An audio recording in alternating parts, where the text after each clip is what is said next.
Thierry, ja, Brian.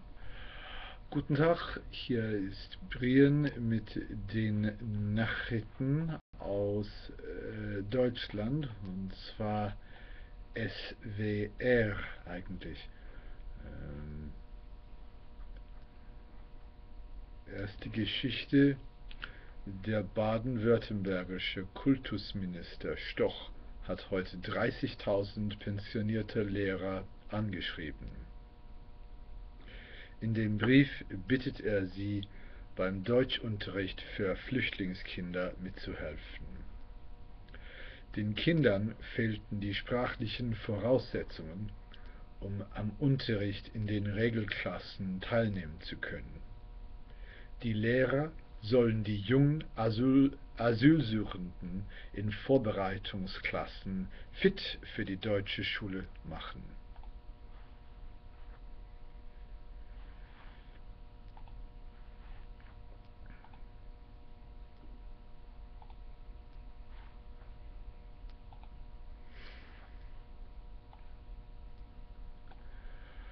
Die Bundesregierung hat die Lieferung von Kampfpanzern an den Golfstaat Katar verteidigt.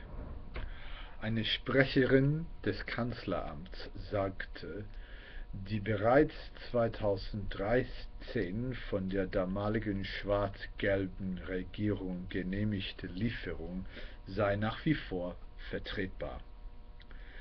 Die Regierung Katars habe versichert, die Panzer würden nicht im Bürgerkrieg im Jemen eingesetzt, teilte das Außenministerium mit. Die Süddeutsche Zeitung schreibt, Bundeswirtschaftsminister Gabriel habe vergeblich versucht, die Lieferung kurzfristig noch zu verhindern.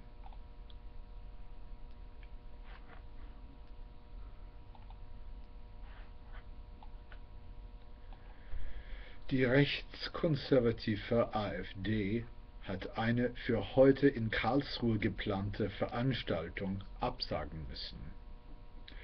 Der Wirt des KSC-Clubhauses hat seine Zusage für die Veranstaltung zurückgezogen. Die AfD konnte auch sonst in Karlsruhe keinen Raum finden. Eigentlich sollte der umstrittene Rechtsausleger der Partei, Gauland, sprechen. Der Zweitligist KSC hatte dem Clubhauswirt empfohlen, dies nicht zuzulassen.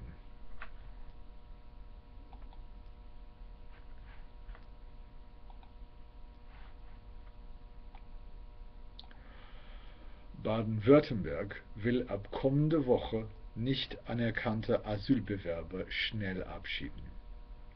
Diese Sammelabschiebungen sind möglich, weil das neue Asylgesetz bereits an diesem Wochenende in Kraft tritt. Geplant ist, die Flüchtlinge vom Flughafen Karlsruhe-Baden-Baden aus zu fliegen. Weil es aber so viele sind, fasst die baden-württembergische Regierung auch alle anderen Flughäfen des Landes ins Auge. Möglicherweise kommen auch Transportmaschinen der Bundeswehr zum Einsatz.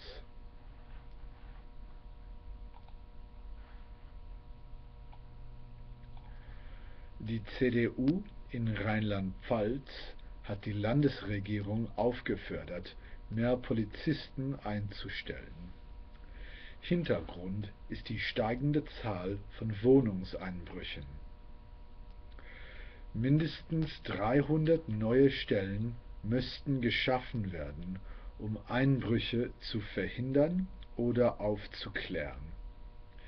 In Rheinland-Pfalz hat es von Januar bis September 5200 Einbrüche oder Einbruchsversuche gegeben. Das ist eine Steigerung von fast 18%.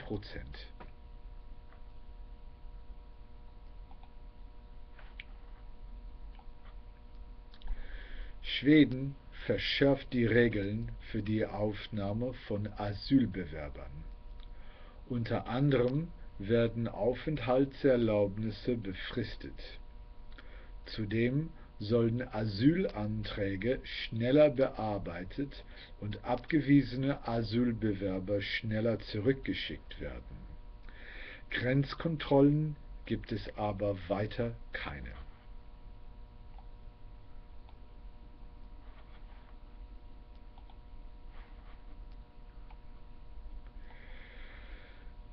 Die Bundespolizei kontrolliert Reisende entlang der deutsch-französischen Grenze zu systematisch. Das hat das Verwaltungsgericht Stuttgart entschieden. Ein in Afghanistan geborener Deutscher hatte geklagt, er sei bei Baden-Baden nur wegen seiner Hautfarbe kontrolliert worden. Das Gericht erklärte, die Polizisten seien nicht berechtigt, im Grenzgebiet zu einem Schengen-Staat Personen ohne konkreten Verdacht auf illegale Einreise zu untersuchen. Und das sind die Nachrichten für heute. Ich bedanke mich und bis demnächst.